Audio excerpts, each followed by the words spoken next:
5장 21절부터 27절까지입니다.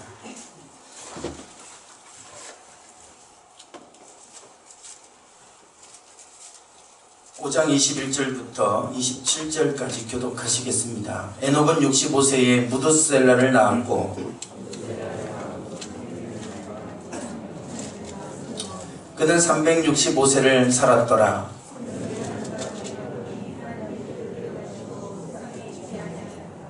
무드셀라는 187세에 라멕을 낳았고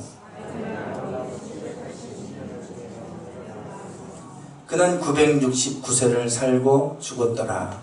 아멘. 요즘 정치권은 총선 준비로 한참 바쁩니다. 공천 룰과 관련해서 자신들에게 유리한 룰을 적용하고 그 룰을 만들려고 아주 그냥 목숨 걸고 싸우고 있죠. 또 각 당에서는 또 경쟁적으로 인재를 영입을 해서 또 유권자들한테 어필을 하려고 이렇게 애를 쓰는 모습도 보게 됩니다. 많은 분들이 또 영입 대상 리스트에 올라오기도 하고 또 많은 분들을 영입하고 또 이렇게 하는 모습을 우리가 보게 되는데 그 가운데 새누리당에서 영입 리스트에 올려놓고 영입하려고 했던 분 중에 어몽길 씨라고 사각인에 관한 이야기가 있었죠. 어몽길 씨는 작년 12월부터 상영됐던 히말라야라고 하는 영화를 통해 더 많이 사람들에게 감동을 주고 또 더 많이 알려지게 됐습니다. 그래서 그런가 지난 수요일 이 어몽길 씨하고 인터뷰하고 또 그분과 관련된 뉴스가 있었습니다. 정치에 관한 부분들 때문에 더더욱 이제 관심이 많았죠. 과연 이분이 국회의원으로 나올 것인가. 그랬더니 이분은 지금 정치할 때가 아닙니다 라고 거절했다는 그런 기사였고 뉴스였습니다. 그분이 거절하게 된 이유가 있습니다. 1985년 25살 때부터 이분이 히말라야 에베레스트 산을 이제 등정을 하기 시작을 해서 22년에 걸쳐서 47살 2007년도입니다. 47살에 세계 최초로 히말라야 16자를 완등을 합니다. 아주 대단한 기록이죠. 그리고 나서 그분이 그때부터 이제 새로운 인생을 시작합니다. 16자 완등을 기념해서 학교를 16개를 내가 세워주겠다.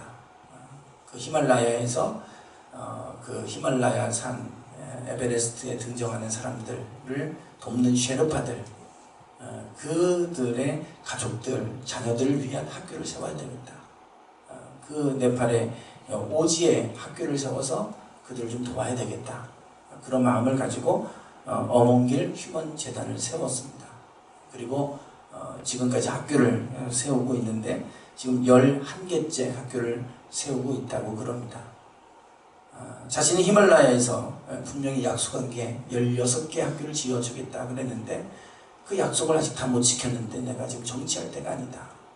나는 그 약속을 지켜야 된다. 그래서 지금 그 이유로 거절했다는 내용이었습니다.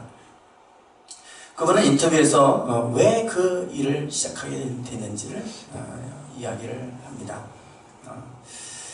자신이 어느 순간부터 산 정상이 보이는 것이 아니라 산 아래에 있는 사람이 보이기 시작했다. 그분의 얘기는 아주 간단합니다. 그 전에는 오직 산밖에 보이지 않았고 산 정상밖에 보이지 않았는데 이제는 산 아래에 있는 사람들이 보이기 시작했습니다. 그것이 그분이 이 학교를 짓는 일을 시작하게 된 배경이 됩니다. 비로소 보이지 않던 것들이 보이기 시작한 거죠. 전에는 똑같은 같은 것을 봤는데 보이지 않았습니다. 산밖에 보이지 않았죠. 심지어는 가족들도 보이지 않았습니다. 그래서 늘 집을 떠나 살았고 늘 산과 함께 살았던 사람입니다. 산을 등정을 하고 마치고 집에 가끔 들어오면 아이들이 어색해서 그 아버지 옆에 잘 다가오지도 못했다 그러죠. 거기 산에 등정을 하다가 생명을 잃을 수도 있어요. 그러면 가족은 어떻게 됩니까? 자신이야 자기의 목표를 이룬다지만 자기를 바라보고 있는 가족은 어떡하겠어요? 그런데 가족은 보이지 않는 거예요. 그래서 오직 산만 보고 달려왔는데 이제는 산 아래 사람들이 보이기 시작했다. 그리고 그곳에 쉐르파들과 그 땅에 살고 있는 오지에 살고 있는 그 네팔 사람들 자녀들이 보이기 시작했고 그래서 학교를 짓는 일을 하게 됐다는 얘기입니다. 참 위대한 일을 시작했어요. 남들이 보지 못하는 것을 보기 시작했고 그게 눈에 들어오기 시작할 때부터 그분은 이제 위대한 삶의 여정이 시작됐어요. 산을 등정해서 산을 정복하고 정복도 아니죠. 산이 잠깐 자신들의 등정을 허락했다 뭐 이런 표현도 쓰는데 산 정상을 올라가고 그것에 기쁨을 누렸던 그분이 이제는 누군가를 돕는 것에 기쁨을 느끼기 시작했고 그 위대한 발걸음을 떼기 시작해서 벌써 11번째 학교를 짓고 있다고 하니 참 위대한 삶을 살고 있습니다. 위대한 삶은 보는 데서부터 시작됩니다. 보이지 않으면 할 수가 없죠. 그토록 많이 보아왔던 사람들인데 왜 이제서야 보이기 시작했을까? 어느 순간부터 보이기 시작하면 그때부터 그것을 할 수가 있습니다. 아무리 하나님께서 많은 것을 보여주셔도 깨닫지 못할 때가 우리가 얼마나 많습니까? 보이지 않으면 소용이 없습니다. 아무리 위대한 것을 보여줘도 못 보면 소용이 없죠. 아무리 위대한 소리를 들어도 들리지 못한다면 무슨 소용이 있겠습니까? 결국은 보는 것이 얼마나 중요한지. 그래서 일상적인 것 같은데 그것이 일상적이지 않게 보여질 때 거기서부터 위대한 삶이 시작되는 것을 우리가 보게 되죠. 요즘 과학계는 중력파 검출로 아주 흥분에 휩싸였습니다. 중력파 검출은 물리학뿐만 아니라 과학사에서도 아주 길이 남을 업적이다 이런 평가를 받을 정도입니다. 앞으로 새로운 우주의 길이 열렸다 이런 지금 평가를 하고 있죠. 중력파가 도대체 뭐길래 이렇게까지 평가를 내릴까?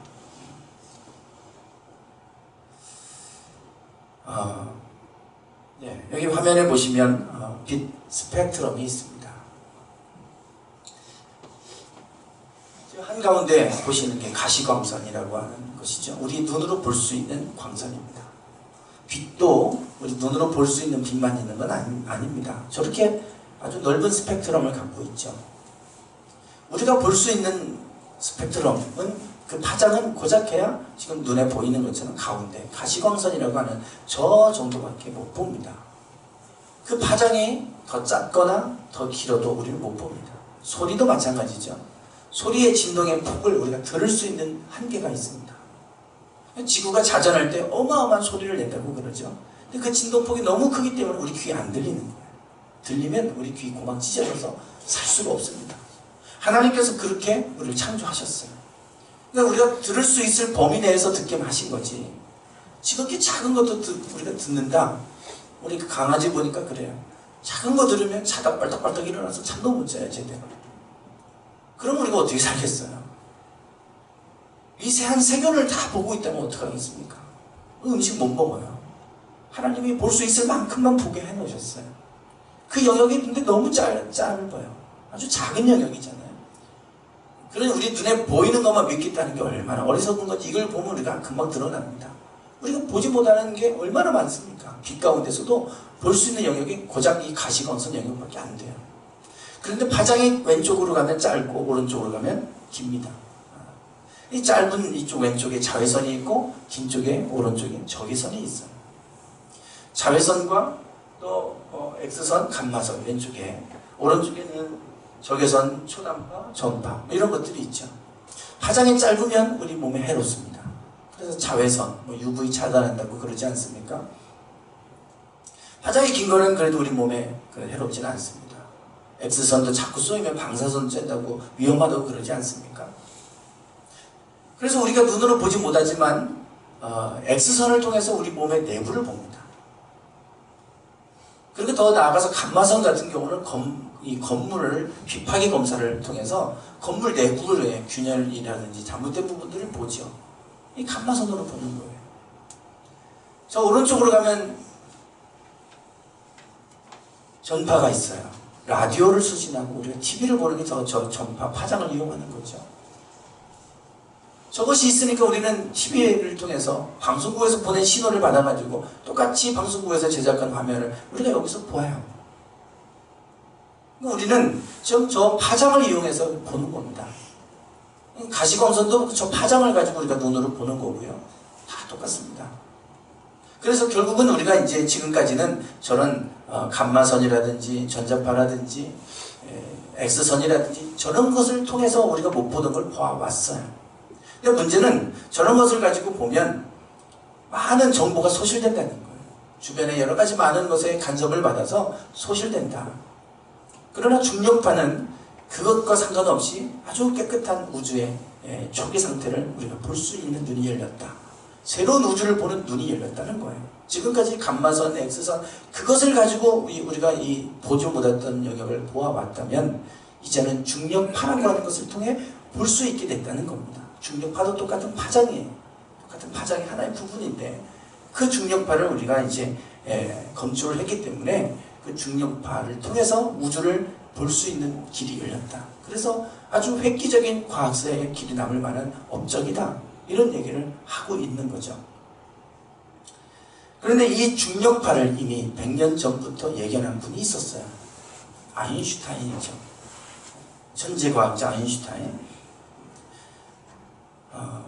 그분은 지금 이 화면에 보시는 것처럼 우주 공간에 중력이라고 하는 게 있고 그 중력에 의해서 시간과 공간도 휘어진다고 하는 상대성 이론에 근거해서 이것을 발표했어요. 사람들은 이해를 못했죠. 아니 어떻게 시간이 휘고 공간이 휘는가? 이해할 수 없는 영역이잖아요. 근데 시간과 공간이 분명히 휜다. 상대성 이론을 통해서 그게 이제 발표를 했고 그러다 보니까 공간이 저렇게 휘어지면 중력에 의해서 휘어지면 이게 이제 출렁출렁 휘어지게 할 거 아니에요? 그러면 파장이 생길 거라는 예견을 한 거예요. 그러면 그 공간이 휘어져 있으면 그 공간에 휘어진 것에 따라서 분명히 파장이 발생할 거다. 그걸 중력파라고 부른 거고 중력파가 있을 것이다 라고 하는 걸 예견했는데 그것이 이제 100년이 지난 지금에서야 검출된 겁니다. 그리고 검증이 된 거예요. 그래서 중력파라는 게 이론적으로만 존재하는 게 아니라 실질적으로 이게 있구나라고 하는 것이 이제 검출을 통해서 밝혀졌고 저 중력파를 이게 감지할 수 있다면 저 중력파를 가지고 우주의 시작을 알 수 있는 길이 열렸다. 이제 이렇게 보는 거죠. 그래서 아주 획기적인 그러한 업적으로 그렇게 평가를 받고 있습니다. 어떤 분들은 그런 기사에 이런 댓글도 달고 그래요. 아직까지 우리는 아인슈타인의 그 소낙에서 못 벗어났나? 이런 글들이 올라와요. 아인슈타인이 그때 예견했던 것을 이제서야 100년이 지난 지금에서야 이것을 우리가 검증하고 검출하고 이제서야 아인슈타인의 그 생각을 이제는 우리가 받아들일 수 있을 만큼 이것이 검증이 되는 것을 보면서 아직도 우리는 아인슈타인의 그 생각 안에 갇혀 있었나? 이런 글들도 이렇게 올라오는 것을 봅니다. 그만큼 아인슈타인은 천재과학자였다는 얘기죠. 지금에서야 우리가 알게 된 것을 이미 100년 전부터 예견했고 보았어요. 그게 바로 위대함 아닙니까?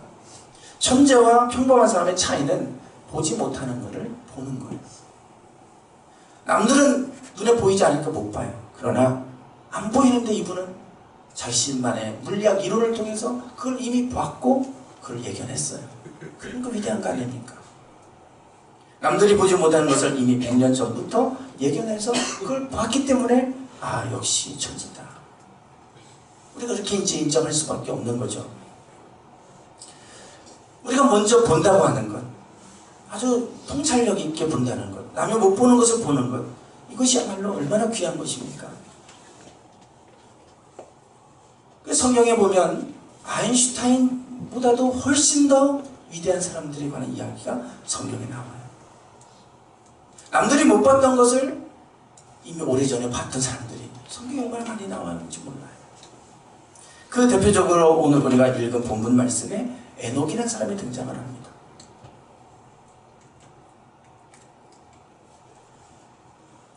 창세기 5장은 아담의 족보입니다. 아담의 두 아들 가인과 셋이 있었는데 가인과 아벨이 있었는데 아벨을 죽였죠.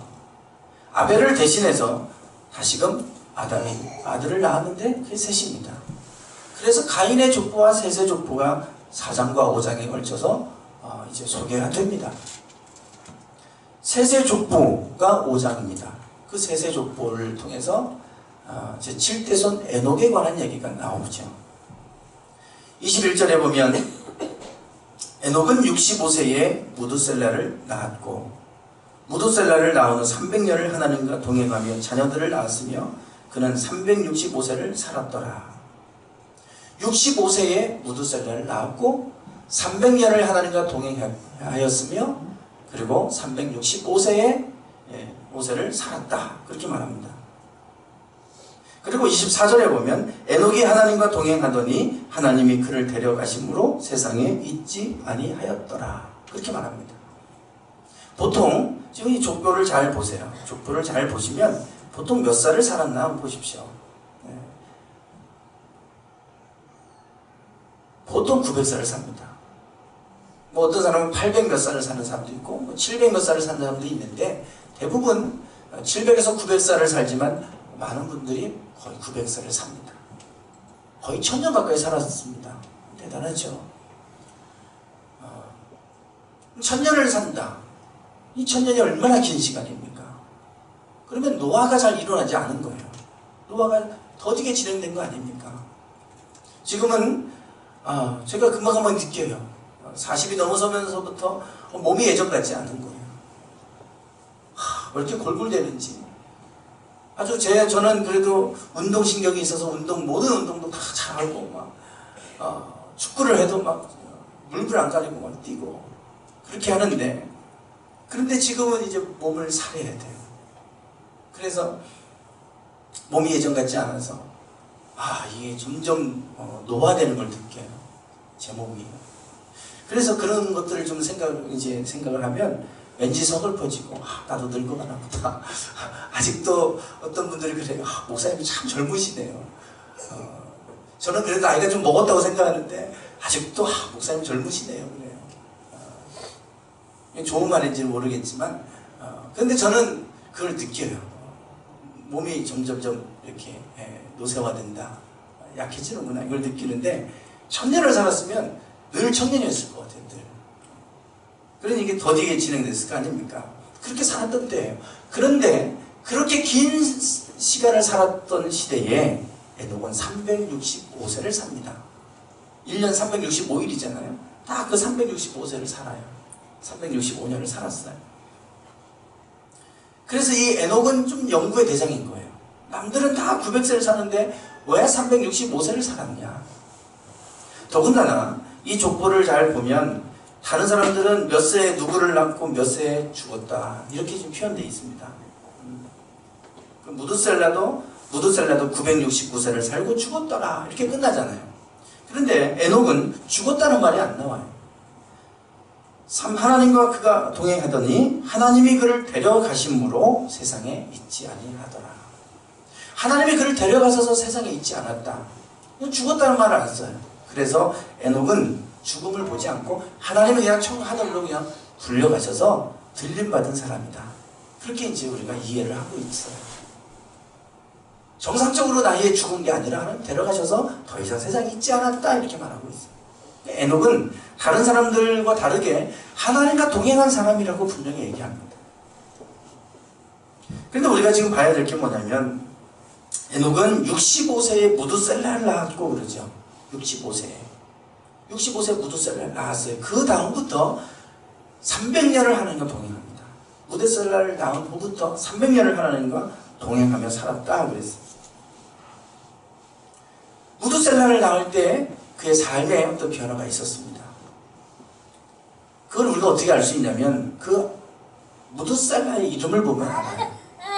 되게 이름을 지을 때 그냥 아무렇게나 짓지 않습니다. 이름을 지을 때는 다 의미를 부여하는데 무두셀라라고 하는 이름의 뜻이 있어요. 무두셀라는 죽음을 보낸다, 창을 던진다. 그래서 더 나아가서 심판을 보낸다. 창을 던진다는 말은 내가 그 땅을 심판하겠다 이런 말이에요.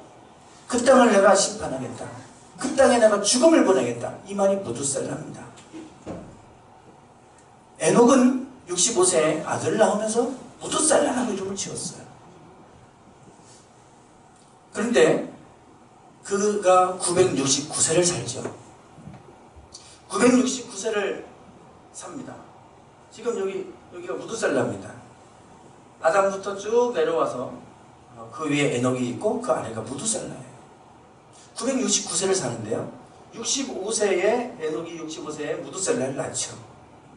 그리고 969세를 살고 죽는데 요 죽는 시점에 노아의 홍수가 일어납니다. 이름대로 된 거예요. 죽음을 보낸다. 에녹이 이름을 그렇게 줬잖아요. 그런데 그가 죽을 때 969세, 노아가 600세였고 그때 홍수가 일어나요. 저거 그냥 만들어 놓은 거 아닙니다. 그 나이대로 쭉 해놓으면 딱 맞습니다. 노아가 600세가 될 때 969세가 딱 맞아요. 다 나이가 나오잖아요. 몇 세에 누굴 낳았고 몇 세에 죽었다 착착착 도표로 해서 딱 해보면 정확하게 맞습니다.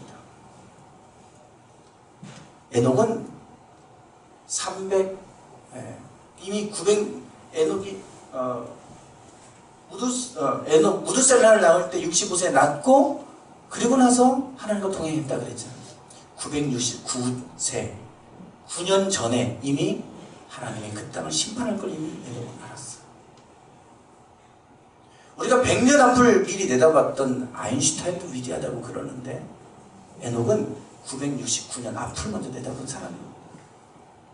그러면 이건 비교가 대상이 되지 않잖아요. 에녹은 이미 900년 전을 앞을 봤던 사람이에요. 그렇기 때문에 그런 남다른 삶을 살았어요. 우리가 위대한 삶은 보는 데서부터 시작된다고 제가 서두에서 말씀을 나눴습니다. 에녹은 그가 어떻게 하나님과 동행했는가? 300년을 하나님과 동행하며 살았다고 그러는데 그는 남들과 다른 삶을 살았던 거예요. 하나님과 동행하는 삶을 살았던 거예요. 왜냐하면 그는 하나님이 하실 일들을 이미 900년 전에 앞서서 봤기 때문에 그래요.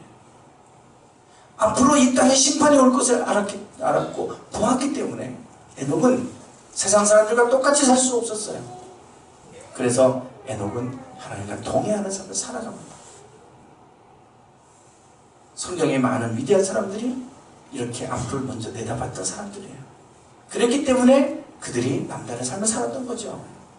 보지 못하는데 어떻게 남다른 삶을 살 수 있습니까? 그들은 남들이 보지 못하는 걸 봤어요. 에녹이 바로 그런 사람입니다. 창세기 15장을 보실까요? 창세기 15장. 창세기 15장입니다. 12절부터 14절까지.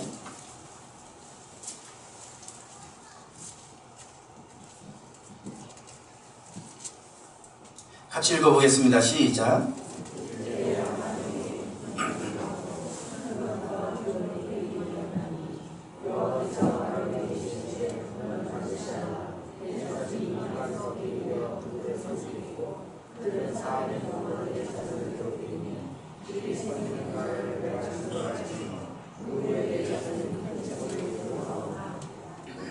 아멘. 네. 아브라함이 하나님께 제사를 드리는데 하나님이 그 제사 가운데 인지하셨어요. 그리고 나서 하나님이 아브라함에게 그가 깊은 잠에 들었을 때에 하나님이 그 가운데 임하셨습니다. 임하셔서 말씀하세요. 너는 반드시 알라. 너의 자손이 이방에서 계기되어 그들을 섬길 것이고 그들은 400년 동안 너의 자손을 괴롭힐 것이다. 그들이 섬기는 나라를 내가 징벌할 것이고 그 후에는 너의 자손이 큰 재물을 이끌고 나올 것이다. 이게 바로 출애굽에 가는 얘기 아닙니까? 이스라엘 백성이 요셉 때에 이집트에 들어갔다가 그 흉년을 피해서 들어갔다가 그 땅에서 정확하게 430년을 삽니다. 그리고 모세가 그들을 출애굽시키죠. 그때 그들이 객이 돼서 그들을 섬기겠고 하나님 말씀하신 대로 됐어요. 그리고 400년 동안 그 자손들을 괴롭힐 것이다 그러잖아요. 그리고 내가 그 나라를 징벌하겠다. 10가지 재앙으로 그들을 내가 징벌하면 그들이 이제 돌아오게 그들을 내보내게 될 텐데 그때 큰 재물을 이끌고 나올 것이다. 그대로 그들이 나올 때 은금 패물을 가지고 나오잖아요. 물론 그걸 갖고 나중에 성막을 만듭니다. 요셉이 들어가고 나서 400년, 430년이에요. 요셉이 총리가 될 때 30세 총리가 되는데 그때까지 아브라함부터 그때까지 계산해보면 약 200년이 남아요. 아브라함은 430년 그리고 아브라함부터 요셉이 총리 될 때까지 200년 합치면 630년. 아브라함은 이미 630년 전의 일을 내다봤어요. 놀라운 일이죠. 630년 전에 일어날 일들을 알았어요. 이게 어떻게 가능한 일입니까? 가능한 이유는 하나님께서 보게 하셨기 때문에 그렇습니다. 하나님께서 그것을 보여주셨기 때문에 가능했던 거예요. 하나님은 지금도 우리 가운데 말씀하시고 지금도 우리 가운데 임재하셔서 장차 행하실 일들을 보이신 하나님이십니다. 믿음의 사람들에게 그걸 다 보여주셨어요. 그렇기 때문에 그들은 특별한 믿음을 갖고 살 수 있었어요. 오늘 우리가 여전히 세상적인 것만 눈에 들어오고 여전히 세상적인 것만 바라보고 산다면 우리는 절대 위대한 삶을 살 수는 없습니다. 믿음 안에서 믿음의 삶을 살 수가 없어요. 보이는 게 늘 세상적인 것인데 어떻게 믿음의 삶을 살겠습니까? 하나님은 먼저 우리가 믿음의 삶을 살게 하기 위해서 영적인 것들을 보게 하세요. 하나님이 하신 일들을 보여주세요. 그렇기 때문에 그들은 세상과 상관없이 믿음으로 살아가는 겁니다. 소돔과 고모라 성이 멸망하기 전에 아브라함에게 그 성을 먼저 멸하실 것을 먼저 보여주시고 말씀하시니까 아브라함은 그 성을 왜 중보하면 기도하지 않습니까? 내가 아브라함에게 내가 행할 일들을 숨기겠느냐? 그리고 다 보여주시고 말씀해 주세요. 하나님은 지금도 믿음의 사람들에게 보이시고 말씀하시는 하나님이십니다. 며칠 전에 대만에 큰 지진이 있었죠. 지진 8일째 어제 보니까 사망자가 116명이었다. 기적은 없었다. 거기서 살아남은 사람이 하나도 없이 116명이 사망했다. 이제 그런 기사가 있었어요. 그런데 15년 작년입니다. 11월 13일에 그 대만 지진과 관련된 기사가 있었어요. 그게 다시 새롭게 주목을 받고 있습니다. 지금부터 약 한 3개월도 채 못된 시간이죠. 약 3개월 정도 전에 그 대만에서 땅속에 있는 수많은 지령의 땅 밖으로 다 나와서 길거리에서 다 죽어버린 거예요. 3개월 전에 일어난 일입니다. 그래서 수찬성에서도 뭐 그때 큰 지진이 있기 전에 전조현상이 있었잖아요. 이거 큰 지진이 일어나는 전조현상이 아니냐 막 시끄럽게 사람들이 그러고 그런 문제 제기를 하고 이제 그랬었어요. 그런데 그때 전문가들이 했던 얘기가 있습니다. 겨울에 접어들면서 일교차가 큰 것이 지렁이 때 출몰의 원인으로 보인다. 과거에도 이 시기에 비슷한 사례가 나타났었다. 그래서 사람을 한심시켰어요. 겨울이 오니까 그 일교차가 커서 그래서 갑자기 이렇게 나와가지고 죽는다. 그러니까 지진의 전조현상 아니니까 두려워하지 말아라. 그랬는데 3개월 후에 지진이 일어났잖아요. 우리 인간은 여러 가지 전문가들이 한 얘기입니다. 그냥 다른 사람은 아무나 얘기한 게 아니라 전문가들이 한 얘기예요. 그 분야의 전문가라고 하는 사람. 과학적인 데이터를 가지고 얘기하는 전문가들이 한 얘기예요. 고작 3개월 후에 일어날 일들도 전조현상이 나타나도 못 보잖아요. 그게 우리예요. 고작 우리 앞에서 일어난 일들을 보면서도 고작 우리는 3개월 후도 내다보지 못하는 우리 인생 아닙니까? 그런데 하나님은 우리 가운데 앞으로 900년 후에 일어날 일들도 보여주시고 600년 후에 일어날 일들도 보여주시고 또 눈앞에서 일어날 소돔과 고모라 성의 멸망도 보여주시고 하나님 말씀하시는 거예요. 그렇기 때문에 그들은 남들과 다른 믿음의 삶을 살 수 있었어. 오늘 우리가 보기를 원합니다. 똑같은 세상을 보고 뉴스를 듣고 다 하는데 여전히 우리는 못 보고 있잖아요. 우리는 보는 눈이 필요하죠. 잠언 29장 18절을 좀 보시겠습니다. 잠언 29장 18절.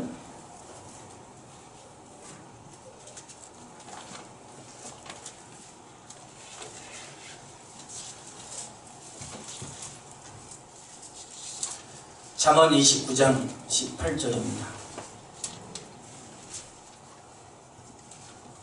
네, 같이 읽어보겠습니다. 시작.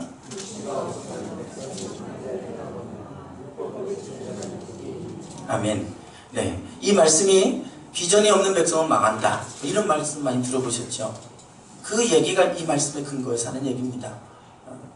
묵시가 없으면 백성이 방자에 행한다 그러잖아요. 방자에 행한다는 건 지 마음대로 아무렇게나 산다는 얘기죠. 근데 묵시가 없으면 그런다는 거예요. 이 묵시, 우리가 계시라고 하는 말을 쓰는데 레벌레이션이라고 해서 계시라는 말을 쓰죠. 이 묵시라고 하는 히브리어 단어가 하존이라는 히브리어입니다. 뜻은 환상, 이상 이런 뜻이에요. 영어로 번역할 때 이 단어가 비전입니다. 비전. 많이 들어보셨잖아요. 비전. 비지오라고 하는 라틴어에서 온 단어인데 보다 이 말이에요. 비전은 보는 거예요. 보는 거. 비전을 갖는다. 그 얘기는 현실이 아니지만 미래를 내가 보고 그걸 보고 가는 게 비전 아닙니까? 그게 보는 게 비전이에요. 비전이 없으면 백성이 자기 마음대로 아무렇게 하고 싶은 대로 산다는 거예요. 방자에 행한다는 거예요. 우리가 드림과 꿈과 비전은 다릅니다. 꿈은 내가 꾸는 거예요. 나 이런 사람 되고 싶어. 이건 자기가 갖는 거예요. 비전은 하나님이 보여주시는 겁니다. 하나님께로부터 오는 게 비전이고 꿈은 내가 갖는 게 꿈이에요. 우리는 꿈을 비전과 착각할 때가 많아요.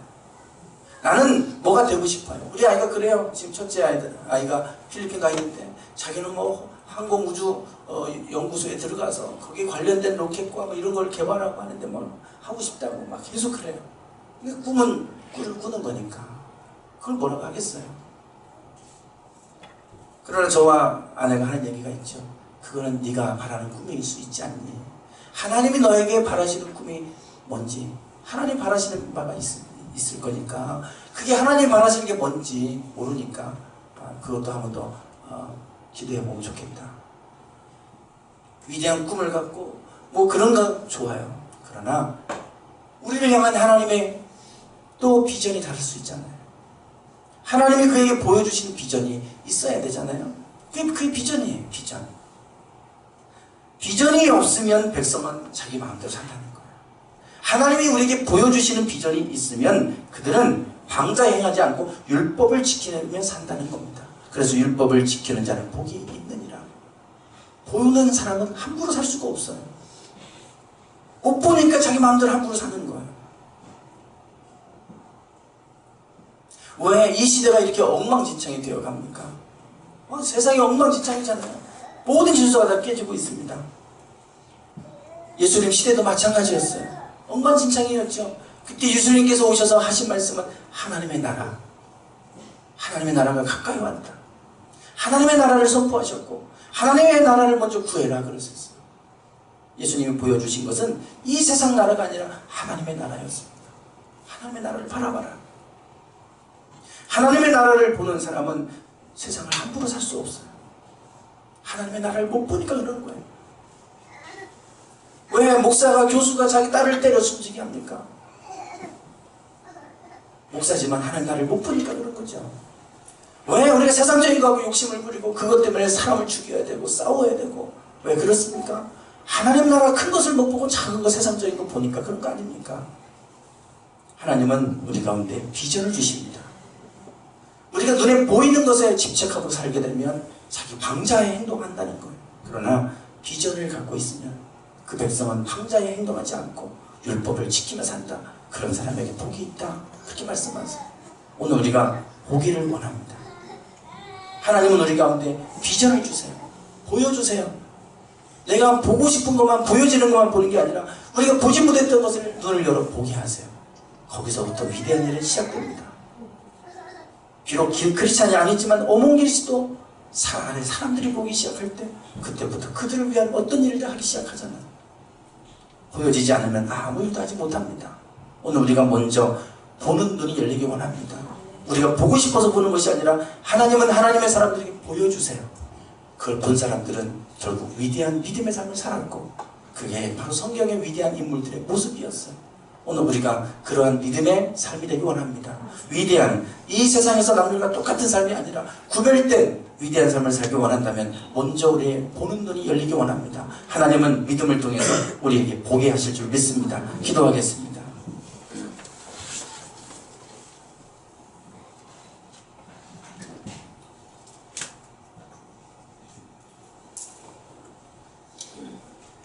하나님,